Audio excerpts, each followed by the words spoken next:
Todo bien. Continuamos en Paneo Semanal por esta Sol 106.5 FM.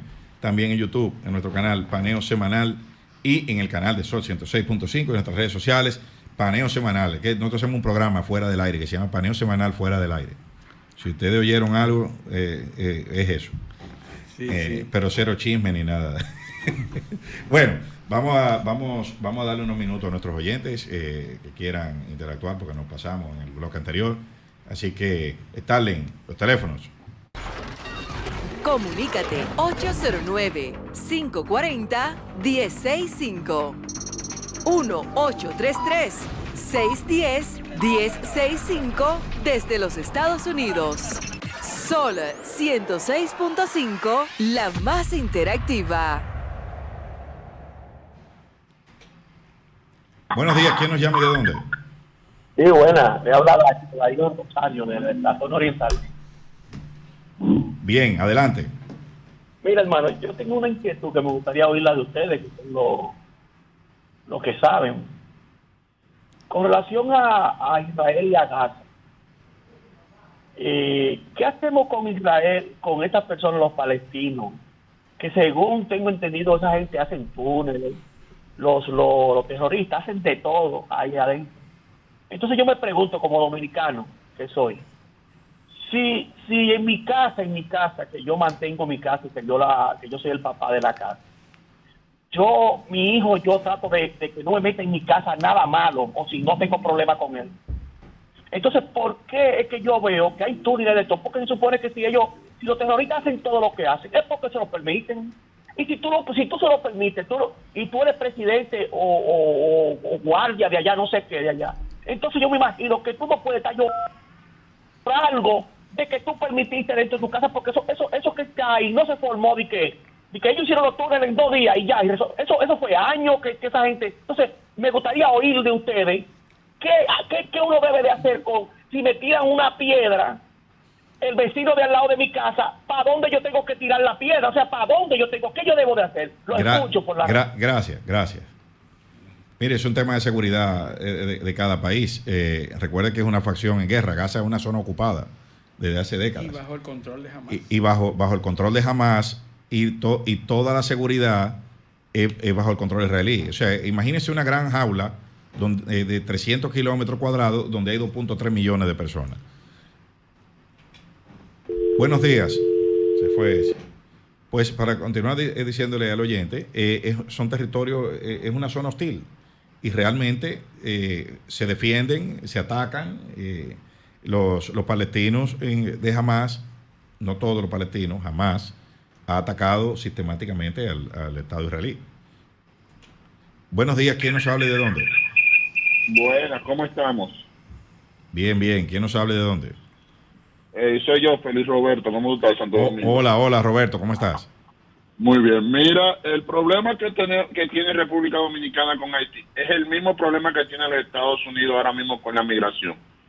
Hay un nivel tanto de migrantes sin control que uno no sabe quién es que está entrando, qué tipo de historial tiene, qué maña tiene, y aquí la migración ilegal que está entrando está atada directamente al nivel de criminalidad, porque que los que están entrando ahora no son los hijos, no son los niños buenos. Bueno, eso obviamente cuando es un fenómeno tan masivo, la inmigración, entra de todo, pero no se puede, por lo menos en el caso dominicano, no se puede establecer una correlación entre el aumento de la criminalidad y el aumento de la migración. En Estados Unidos, probablemente que hay más data, puede establecerse esa correlación de forma más clara. Buenos días, ¿quién nos habla y de dónde? Sí, habla Merky Roa del Ensanche de la Fe. Esto que pasa en Palestina, ¿por qué si en Palestina hay autoridades? ¿Por qué ellos no tratan con anticipación de controlar que esos grupos terroristas provoquen los daños que ellos hacen a los israelitas? Porque entonces quienes sufren son los inocentes palestinos, porque esos terroristas preparan su terreno para ellos esconderse. hacen el daño, o sea, tiran la piedra, pero por ejemplo ellos están detrás de los palestinos, de los pobres ciudadanos palestinos. Entonces esos pobres palestinos son los que perecen, los que mueren por los ataques de los israelitas. Muchas gracias. Buenos días, ¿quién nos hable de dónde? Buen día, habla Carlos Suero, aquí del Sánchez Luperón. Mira, Hable un poco más fuerte, que no se le escucha bien. Habla Carlos del Sánchez Luperón. Ah, Sabe que tengo una inquietud. Desde Sí. la prehistoria, siempre las naciones invaden a otras. sí. ¿Qué pasaría si República Dominicana decide en un futuro, vamos a tomar Haití, vamos a nosotros gobernar Haití? Como pasa en todas las naciones, ahora mismo que lo estamos viendo. Sí. Ahí Estados Unidos entonces va a querer intervenir para que nosotros no cojamos control. Interesante escenario. Eso amerita un programa completo, analizar qué pasaría así. Me gustaría que ustedes también se Gracias. programen para eso. Gracias. Buenos días, ¿quién nos hable de dónde? Cristino Alejandro Canelo desde Santiago. Ujú, Oye, hay gente que está más perdido que el hijo del Inder. ujú. La llamada, que no esta que me quise yo, sino la otra, la que habló sobre Israel y Palestina. Señores, eso ha sido lamentablemente histórico. Lo que pasa que lamentablemente Israel es un país genocida que nunca ha querido realmente que el Estado de Palestina se desarrolle, o sea, que no vengan ahora, si el mediocre es tan criminal como este israelita, hay que fumigarlo. Buenos días. Gracias. Bueno, vamos entonces, vamos que tenemos a los invitados aquí ya. Así es, Eliseo. Habíamos anunciado un debate o un conversatorio más bien sobre inteligencia. Están de moda los debates aquí. Debates, sí, y muy bien. Y, felicitamos esas iniciativas de esos debates.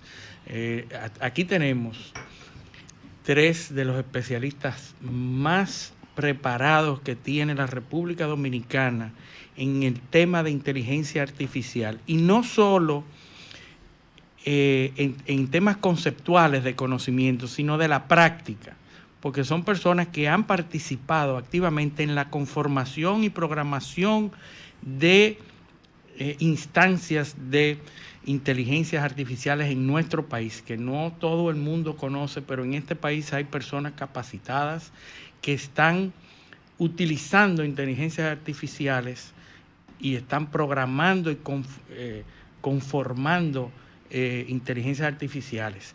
Son 3 invitados: José Luis de Andrade, Said Sayén y Gilberto Objío, a quienes le damos la bienvenida y queremos... Que están en su segunda visita cada uno. Cada uno, claro. Y separado. entonces lo hemos querido traer a los 3 para que nos ayude a entender cuál es el tema de las inteligencias artificiales, por qué es que están teniendo esa bulla, esa efervescencia las inteligencias artificiales, por qué es que estamos hablando tanto de inteligencia artificial. Yo quiero comenzar con Gilberto para que nos explique qué es lo que está pasando en el mundo entero con las inteligencias artificiales. Bueno, muchísimas gracias.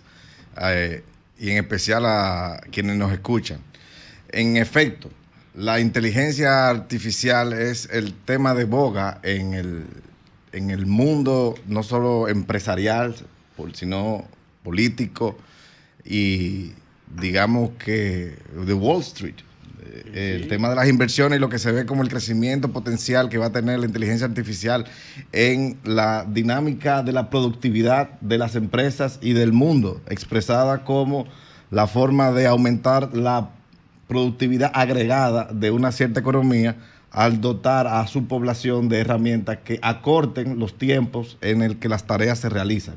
Y eso es una de las manifestaciones importantes que hace que el tema tome relevancia, porque se desdobla en 2 expresiones: la posibilidad de reemplazar el capital humano con inteligencia artificial que despierta el miedo a la pérdida de empleos, y su otra cara, que es el aumento de la eficiencia en la entrega de servicios y de productos asistidos con inteligencia artificial, lo que impulsa a las empresas a implementar esta tecnología y a acelerar la curva de adoptar estas herramientas que parecería como de la noche a la mañana una avalancha de información y de interés por el efecto de reducir costos operacionales, por un lado, y de infundir el temor a perder el trabajo en una primera, digamos, capa, por otro lado. Eso es un resumen que entiendo bien apretadito, pero además despierta el sueño, la visión de mucha gente de tener un asistente autónomo y de poder proveerse con ese asistente autónomo de soluciones que le eran inalcanzables solo, o sea, al individuo. Cuando al individuo se le da la oportunidad de interactuar con una herramienta como ChatGPT o en mi caso GPT Legal, le abre una ventana de capacidades que hubiese tenido que dedicarle años de estudio para dotarse a sí mismo de esa forma de abordar sus problemas. Además que elimina los sesgos o los problemas de interactuar con otra persona, vamos a decir, un ser humano, que quien te responda sea un ser humano, porque elimina el tema de sentirse juzgado. Fíjense que la gente explora hasta conceptos que quizás le daría pena o vergüenza explorar con un tercero, porque dice, coño, a lo mejor fulano va a creer que yo soy un estúpido, un tonto. Pero al tú no sentirte la aprehensión de interactuar con, por ejemplo, un servicio al cliente, donde la otra persona, tú sabes que ya no es una persona, sino un robot, tú le preguntas sin miedo, no me vas a juzgar. Por más tonta que parezca la pregunta, se hace. Ajá, y recordemos lo que nos decían nuestros educadores cuando éramos pequeños, no hay preguntas tontas, hay tontos que no preguntan. Sí. Así es. Pero el que pregunta no se equivoca, dicen. La inteligencia artificial viene a ser una revolución, es comparable con la revolución industrial. Tenemos que cambiar todo. ¿Qué es lo que tenemos frente a nosotros? Tenemos que cambiar la forma de aprender, las estructuras educativas. ¿Qué cambia? ¿Qué cambiará con la inteligencia artificial? José Luis. Yo lo veo más profundo que la revolución industrial. Mucho más profundo. Fíjense que los humanos, en un punto de nuestra evolución, empezamos a ser conscientes y empezamos a desarrollar herramientas. ¿Ok? Esas herramientas las fuimos evolucionando miles de años hasta que hemos llegado a tener hoy la última herramienta, la más grandiosa de las herramientas, una que es capaz de representar un poquito, no como nosotros los humanos, porque no tiene tanta profundidad, pero es la herramienta de la inteligencia. ¿Okay? Y la inteligencia se puede ver como una entidad que existe por sí misma. Esta inteligencia que nosotros estamos desarrollando, la llamamos inteligencia artificial, es una manera muy llana de decir las cosas. ¿Qué pasa? Que con la inteligencia artificial, como una herramienta al fin, que es software, es programación, ¿okay?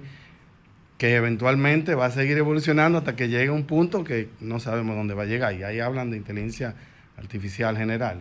Luego hablaremos de eso. O autónoma. Sí. Ajá. ¿Qué sucede? Que es tan profundo el impacto de tener una cosa inteligente que si se fijan lo que pasó con la revolución industrial, lo que sucedió es que la fuerza muscular fue sustituida por el mecanicismo. ¿Y ahora qué está sucediendo? Que la capacidad cognitiva, intelectual, está siendo sustituida por software. Interesante. Entonces, el paralelismo. Es muy profundo. Es como dice Gilberto, sí es verdad que se van a ser desplazados muchos trabajos, con la promesa de que la evolución de esas herramientas mecánicas y ahora mecánicas inteligentes van a hacer los trabajos, estoy hablando de robots, y que se van a crear nuevos trabajos. Pero la cantidad de nuevos trabajos no va a ser igual a lo que sucedió en la revolución industrial. Eso va a ser igual. plantea otras discusiones en el plano socioeconómico y político. Sí. Por eso muchos países están hablando de la renta básica universal. Exactamente. De la red de renta básica. O sea, ese robot tiene que producir un impuesto para mantener al que no va a trabajar por consecuencia de ese robot, de ese robot, por ejemplo, ¿no? O de ese organismo de inteligencia artificial. Pero a mí me sorprende un poco que estas cosas paradójicamente nos sorprendan. Anoche estaba viendo en la televisión una aplicación un trailer de $6 Million Man, del hombre nuclear. El hombre nuclear. Sí. 1974. Y usa un cyborg. O sea, dice, Steve Austin es un cyborg. O sea, hace 50 años de eso, señores. Ya esos conceptos estaban manejando. Entonces, de repente, como que llegamos a este nivel, a este estado de evolución, sin darnos cuenta, ¿no? Y hace 50 años que esto se está manejando. Sí. Eso es Pero así. es así como dice Eliseo. Entonces, este cambio tan rápido y profundo y surrepticio, como que uno no se da cuenta. Claro. ¿Qué está sucediendo ahora? Que ahora es acelerado.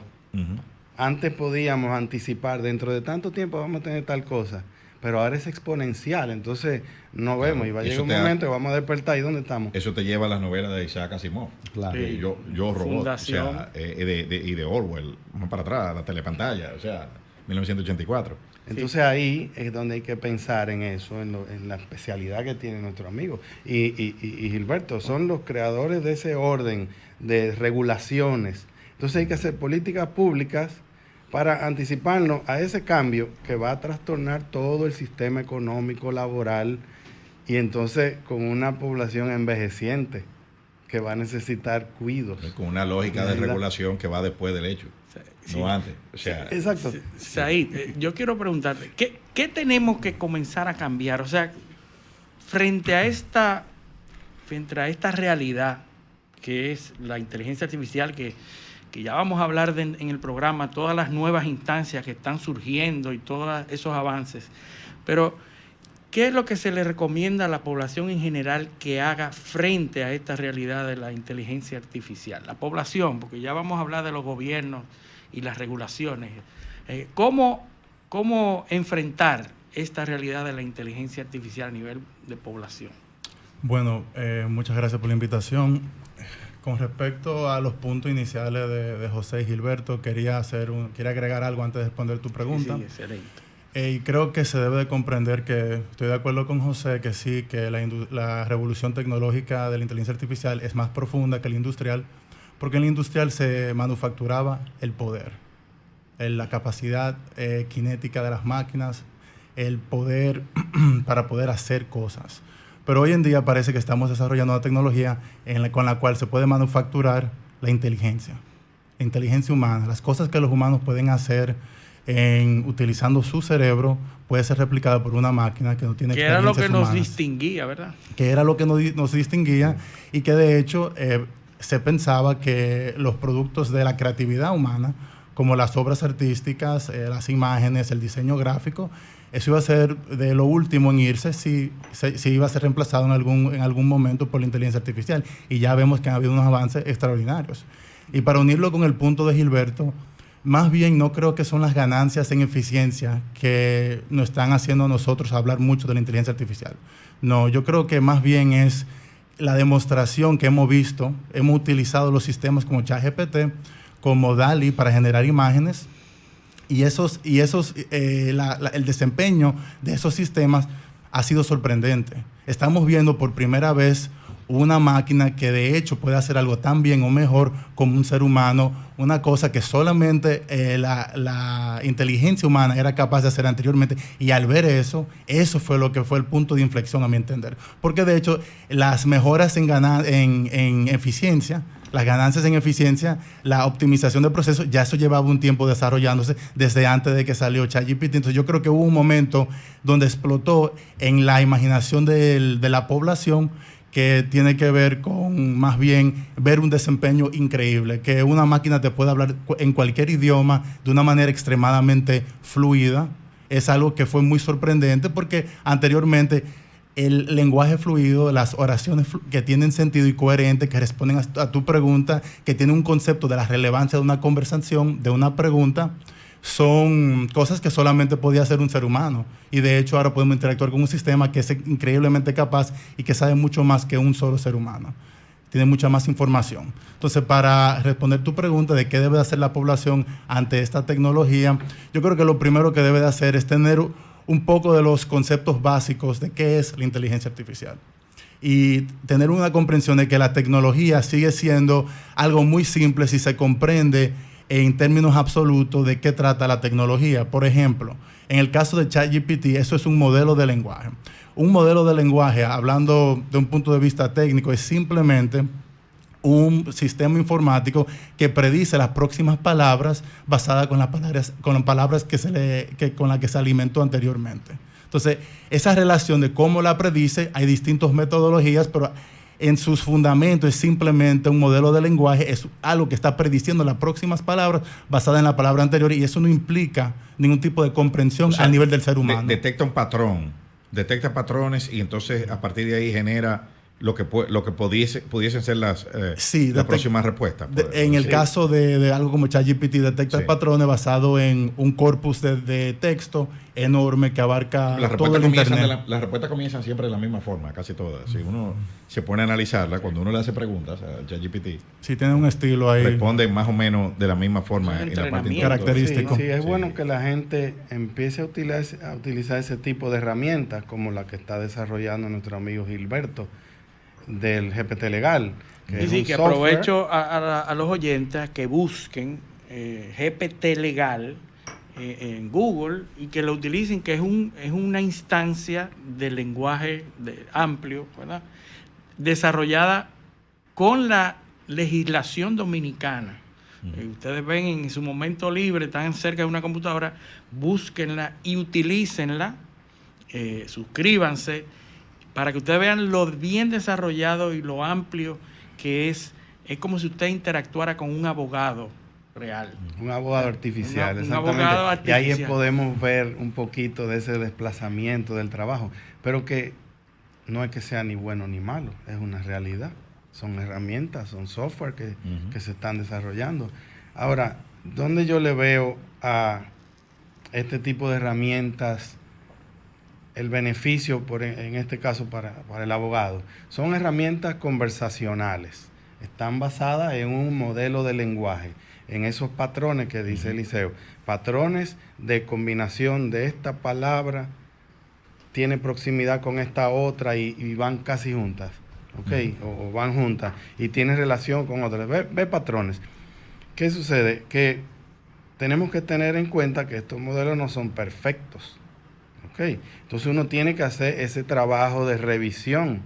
Inclusive cuando un abogado le da un proyecto a un paralegal o a un estudiante que está empezando a hacer sus días en el bufete, el senior revisa. Aquí es que hay que revisar, y poco a poco vamos perfeccionando el sistema. Y aquí sería el sistema de la empresa jurídica. Pero así también se va a perfeccionar el sistema académico para los que utilizan inteligencia artificial generativa en los colegios. Said dijo que eso eran patrones y que calculaba los patrones que debía decir, que debía seguir y que calculaba en términos de patrones. Quiere decir que la inteligencia artificial no entiende conceptos ontológicos, entiende conceptos. Sí. Una pregunta que nos hace acercarnos aún más al tema de la clasificación de una herramienta de inteligencia artificial hacia el concepto de una herramienta de inteligencia artificial general o AGI. Y es como, ¿cuál es la frontera que hace que esto llegue a ser consciente? Debería uno primero plantearse si cuando analiza, comprende, que es la idea subyacente a tu pregunta. Sí. Es la relación ontológica entre dos conceptos implica que la forma en que estos conceptos interactúan está claramente expresada y definida y que le es accesible al modelo el entendimiento de cómo estas relaciones, ahora llamadas, usando la palabra correcta, ontológicas, se pueden extrapolar para inferir o para deducir consecuencias no obvias. Entonces, la pregunta tiene por respuesta que en apariencia sí comprende, en apariencia, pero cuando uno ve debajo de la apariencia, uno se encuentra con que la manera en que comprende es distinta como el humano tiende a explicar lo que comprende. Entonces, habría que desdoblar el concepto de comprender para poder abordar si la comprensión puede ser alcanzada por vías distintas. Es decir, la persona comprende porque su experiencia previa le dota de puntos de referencia que le permiten, sumando la memoria con la lógica, deducir consecuencias. Estos modelos, en cierta medida, se basan en el concepto de memoria previa, pero también se basan en los fundamentos probabilísticos de la dispersión de la respuesta respecto de la media esperada, lo que se llama el índice de perplejidad, o el perplexity. Entonces, es un abordaje probabilístico, no necesariamente empírico, sino probabilístico, que hace pensar que cuando lo hace bien, comprendió muy bien, pero que cuando lo hace mal, uno se hace la pregunta,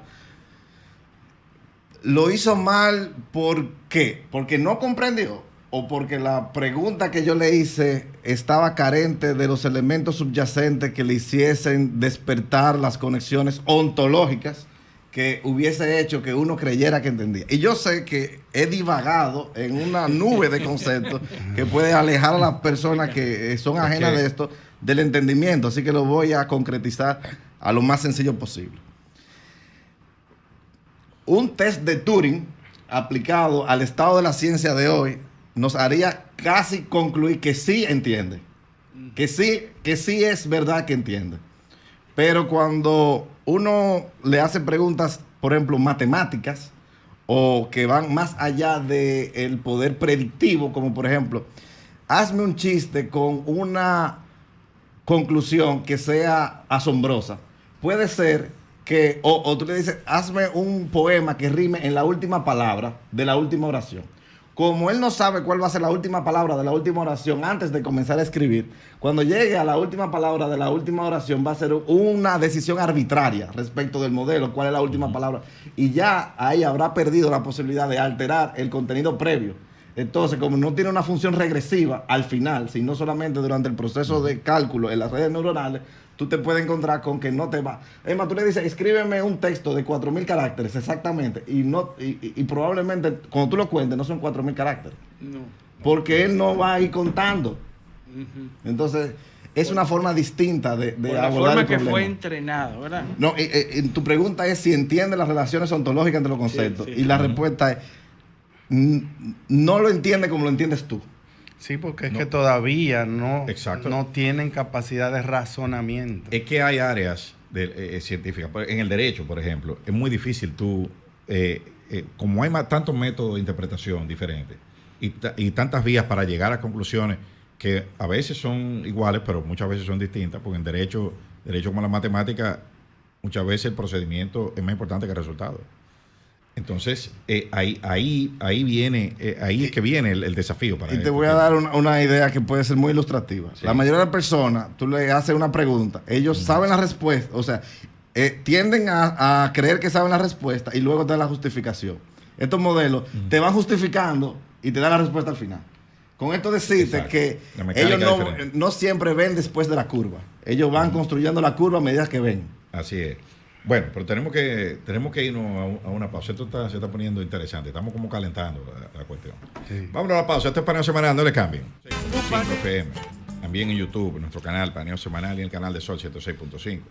Y en nuestras redes sociales, Paneo Semanal. Entonces, estamos en Paneo, estamos en un panel. Estamos fuera. En un panel de expertos en inteligencia artificial. Estamos haciendo 2 programas, uno fuera del aire y otro. Así es. Sí. Bueno, vamos a iniciar este segmento con parte de lo que estábamos hablando en el segmento anterior, de que creemos que la inteligencia artificial entiende conceptos ontológicos, pero debajo de todo eso lo que hay son operaciones matemáticas y operaciones de multiplicaciones de matrices, y en la medida que nosotros podemos eficientizar esas operaciones, pues vamos a darle mucho más habilidad a las instancias de inteligencia artificial para desarrollarse y mejorar. Entonces, la pregunta para Said, que es especialista en MIT en estos temas,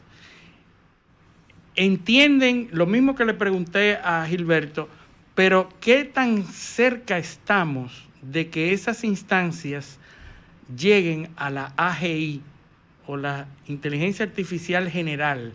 O sea, ¿qué tan cerca estamos de eso?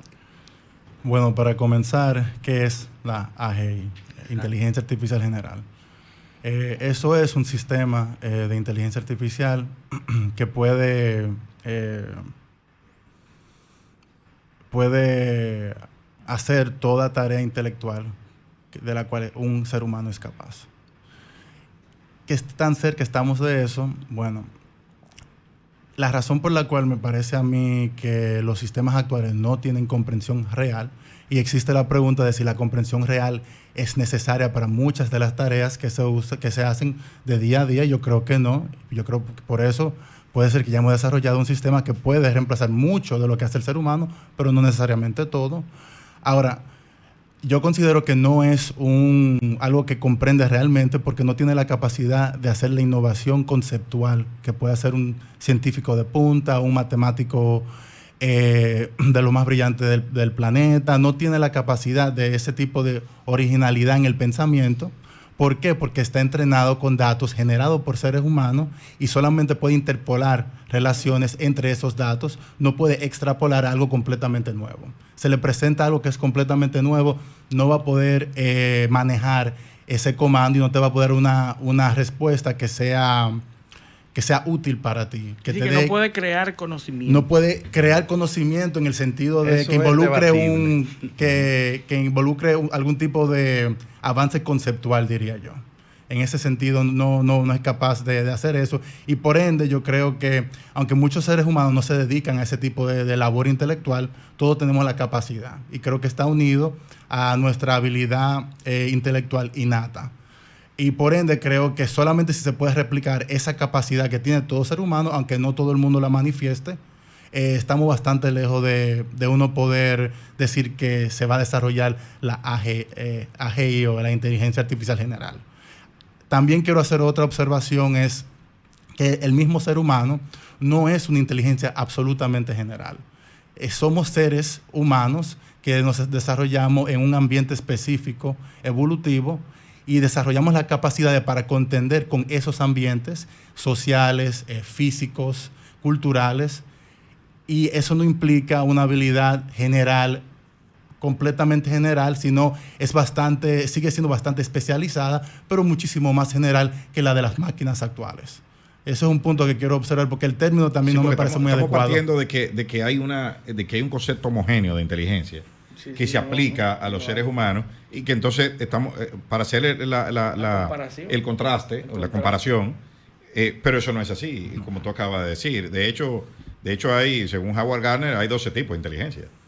Inteligencia emocional. Que tiene que, yo diría que es una sola con muchas variantes, pero ¿qué es? O sea, ¿cuándo que se considera que un sistema llega a ese nivel?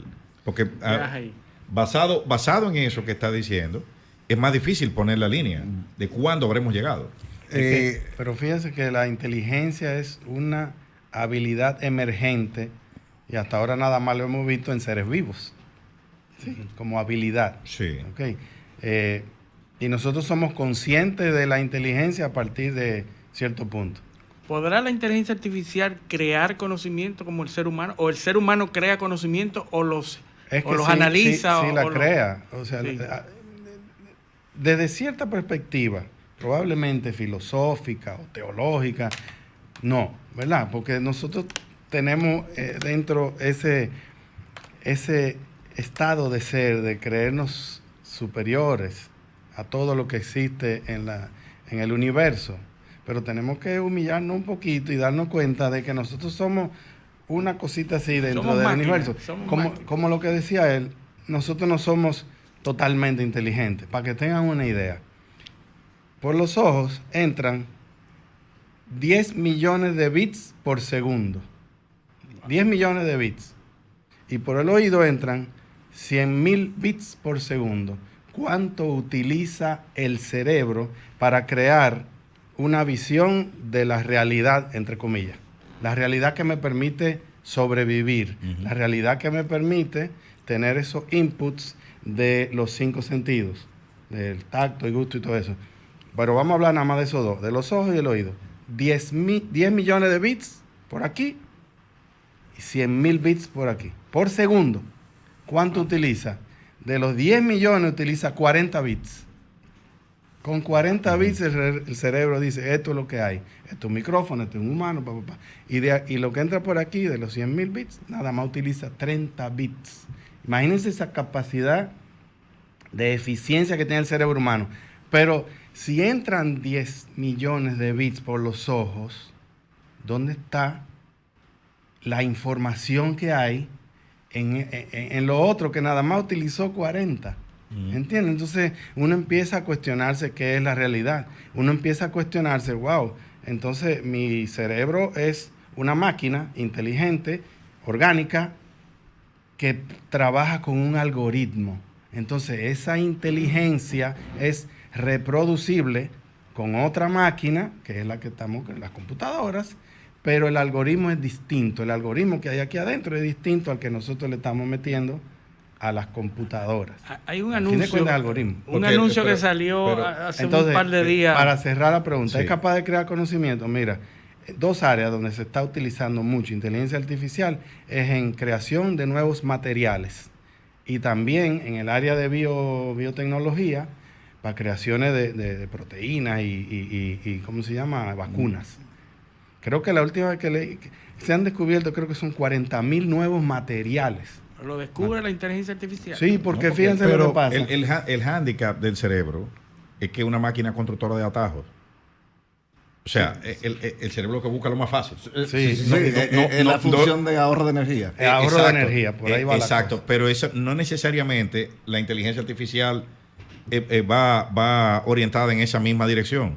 Va buscando la solución que es correcta, eficiente. O sea, ¿cómo? O sea, ahí tenía una...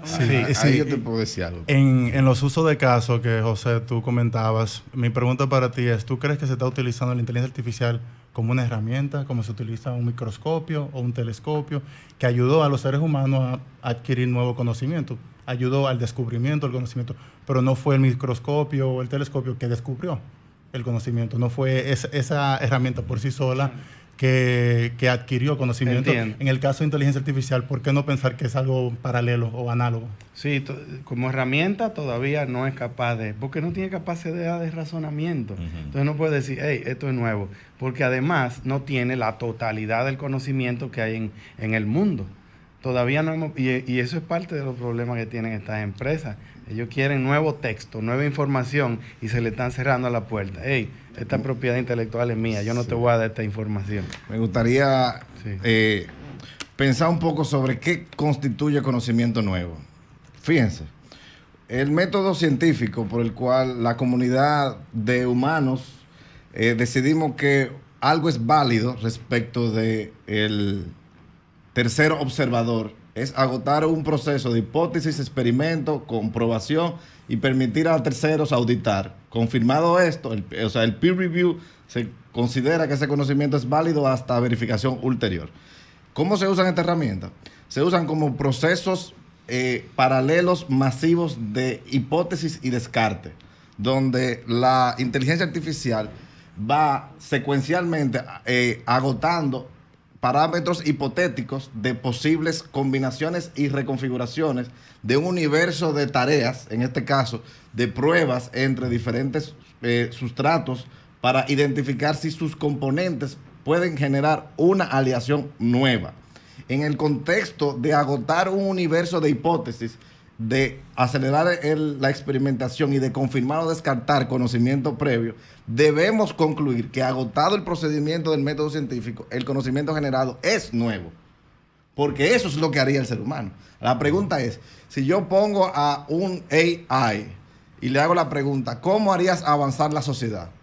Ella sola per se desarrollaría ella la intuición de decir, bueno, mi primera tarea es generar un robot que vaya a descartar de manera sistemática y generar el universo de hipótesis no experimentadas. No lo sabemos y no creo que lo haga. Por eso uno tiene que todavía hacerse la pregunta. Al juicio de un humano del 2024, ¿qué es la inteligencia general versus qué habría sido para una gente de 1900? Porque si le hacemos esa pregunta a una gente de 1900 y le enseñamos ChatGPT, probablemente ellos dijeran, sí, eso es inteligencia general. Llegaron los marcianos. Entonces, aquí hay que romper el sesgo de no estamos moviendo el poste. O sea, ¿qué tantas veces tenemos que poner más para adelante los que nos... Interesante, sí. Porque lo dijo José. Steven Pinker dice que nosotros tenemos una noción de ampliación del problema cuando encontramos la solución. En efecto. Sí. O sea, cada vez que encontramos una solución, el problema es más grande. En efecto. Pero en esta dinámica que tú describiste, Gilberto, hay un punto final, hay una meta, que es la comprensión de la inteligencia humana, que no la tenemos aún. No tenemos una teoría de cómo funciona la mente humana y por ende no te podemos decir, mira, ya replicamos esa misma capacidad en el caso de una máquina. No tenemos el punto de partida claro. O sea, el punto para hacer los contrastes. O más bien la comprensión teórica. La comprensión teórica más bien. Y dentro del conjunto de preguntas que tú nos diste para prepararnos para venir el día de hoy, tú hablabas, por ejemplo, de la singularidad. Y es así, todavía no tenemos la comprensión total de qué significa la inteligencia humana, pero el punto de la singularidad es que tú tienes la inteligencia, vamos a decir, la inteligencia es una cosa. Yo quiero hablar en un lenguaje más llano para no ir. Tienes la inteligencia es una cosa. Donde hay dos abogados de tres opiniones. No, pero yo soy licenciado en Derecho. Yo estudié leyes para poder hacer software para ayudar al ciudadano y a los abogados. Entonces tú tienes la inteligencia como una cosa, como algo a que aspiramos conocer, dominar, manejar a nuestro entorno. Y tiene herramientas, que es tecnología. La convergencia de la tecnología y la inteligencia es lo que va a dar ese punto de lo que le llaman singularidad, en donde de ahí para adelante, habiendo conocido la inteligencia total y teniendo la perfección de la máquina, eso sigue solito, sin necesidad de nosotros. ¿Por qué se están peleando en Estados Unidos los principales líderes en producción de instancias de inteligencia artificial? Porque vemos las noticias y vemos el conflicto entre Elon Musk, Sam Altman, estamos viendo OpenAI, estamos viendo Google, Gemini, Claire, todas esas compañías están aparentemente peleando y legalmente peleando porque unos han demandado a otros. ¿Qué es lo que está pasando? Porque hay algo que está provocando ese desplazamiento. Yo te quisiera hacer una pregunta. Cuando dos personas se pelean por un tema de inteligencia artificial, ¿no deberíamos tener también un juez de inteligencia artificial que decida sobre los casos de inteligencia artificial? Bueno, ese es otro tema muy amplio de que si ¿quién decide sobre esas cosas? Sí. Mira, para mí es sencillo. ¿Por qué se pelean? Todo el mundo quiere lo último de los muñequitos, ¿verdad? Cuando sale el nuevo iPhone, yo quiero ese iPhone. ¿Qué sucede? Que estas empresas que están liderando el desarrollo de inteligencia artificial necesitan capacidad computacional para entrenar sus modelos de visión, su modelo de lenguaje, todo eso, para entrenar su inteligencia. Y eso requiere mucha inversión en GPU, en procesadores gráficos, ¿ok? Y procesadores del tipo de CPU, lo de antes. Y ahora hay nuevos procesadores especializados para el lenguaje, que le llaman LPU, Language Processing Units. Es una empresa nueva que se llama Grok, durísima. Grok con Q, no es la otra que es con K. Entonces, ¿qué sucede? Cuando vamos a hacer un entrenamiento de un modelo de lenguaje o un modelo de visión, que eso es interesantísimo lo que está pasando ahora, son capaces de producir no imágenes, no, video. Y eso ya es otro nivel, porque está simulando el mundo. O sea, fíjate cómo ahora estamos simulando el lenguaje. Ahora de lo que se habla es que vamos a simular el mundo. O sea que la relación, no entre las palabras, como ya hacen los modelos de lenguaje, sino la relación entre los objetos y los movimientos de los objetos, el sistema va a ser capaz de calcular físicamente el mundo. Entonces vamos a poder hacer una simulación del mundo. ¿Cuál es el peligro de esto? Porque hay muchos peligros subyacentes en lo que está pasando en el mundo. Hay el peligro del deepfake, hay peligro de que el humano no sepa distinguir entre una cosa producida por una inteligencia artificial.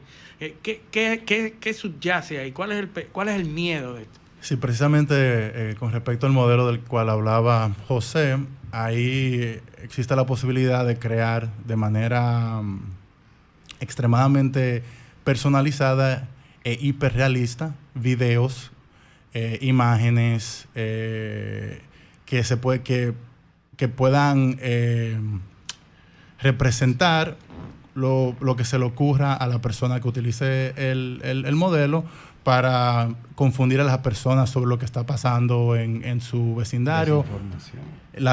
Y por ende potenciar la desinformación. Procesos electorales, que tú ves a tu líder haciendo cosas que nunca hizo. Exacto, o diciendo cosas que nunca ha dicho. Y, por ejemplo, los oponentes políticos pueden crear videos donde representan a sus oponentes diciendo cosas para que pierdan votos, y no se puede corregir esa desinformación así de una manera eficiente. Y la privacidad, por ejemplo, de cosas que tú eres tu cara y tu voz en todas partes.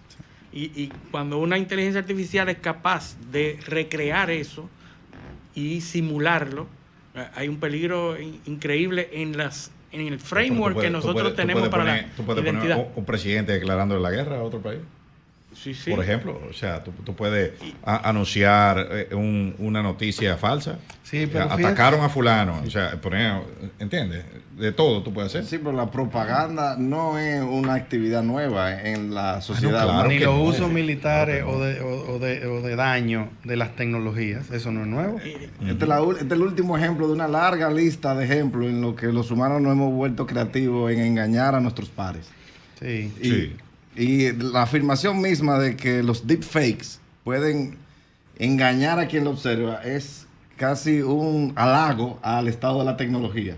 Pues nos hace pensar en que estamos muy cerca de lograr el sueño de tener en efecto una inteligencia, una herramienta capaz de, por ejemplo, el mundo del diseño digital está en riesgo. En Hollywood, los estudios de cine, la comunicación per se. Usted puede tener, yo le enseñé fuera de cámara a ustedes a Luis, un podcast totalmente automatizado que recoge la información que se produce automatizadamente. Que se lo recomendamos en Spotify, Perplexity, ¿verdad? Sí, que busquen ese podcast que es generado por inteligencia artificial con los temas del día que se están creando en el mundo, porque analiza todas las noticias y crea un podcast automático. Entonces, impulsado por la tecnología de voz, de inteligencia artificial, porque así a la par del video va la voz, pero imagínate ahora en todos los idiomas. Bueno, pero hay un tema de la regulación que yo no quisiera que se quede. Claro. Vamos a coger, estamos casi llegando, pero podemos unos cuantos minutos hablar de la regulación. Unos cuantos no, como un minuto. Dale, regulación. Estamos robando ya. Como hablamos de deepfake y los peligros, nosotros estamos entrando dentro de un año electoral. Yo lo que le recomendaría a la gente es, porque los deepfakes se han hecho desde hace mucho, de otra manera. Ahora lo que pasa es que hay una velocidad y una facilidad de hacer los deepfakes. Está al alcance de todos. Sí, exacto. Entonces, la gente debe ser responsable y conocer a su candidato. El gobierno para está haciendo lo que debe hacer en ese sentido, porque todos los gobiernos tienen regulaciones, pero aquí no. Bueno, en el caso de este país, la reputación del país es muy importante para el turismo. Van a haber muchos extranjeros que no van a querer ir al país si se desencadena algún conflicto o si se da la imagen incorrecta del país. Entonces, es un peligro muy, muy severo para el país y se debe de crear un equipo, algún tipo de estructura, alguna institución que trate de minimizar ese tipo de de riesgo. Señores, nos pasamos con un par de minutos. Agradecerle a nuestros invitados y hay que volver, hay que hacer otro panel de esto. Y agradecerle a nuestros oyentes su sintonía y pedirle que, por favor de Dios, nos acompañen el próximo sábado en otra edición de Paneo Semanal. Hasta entonces. Sol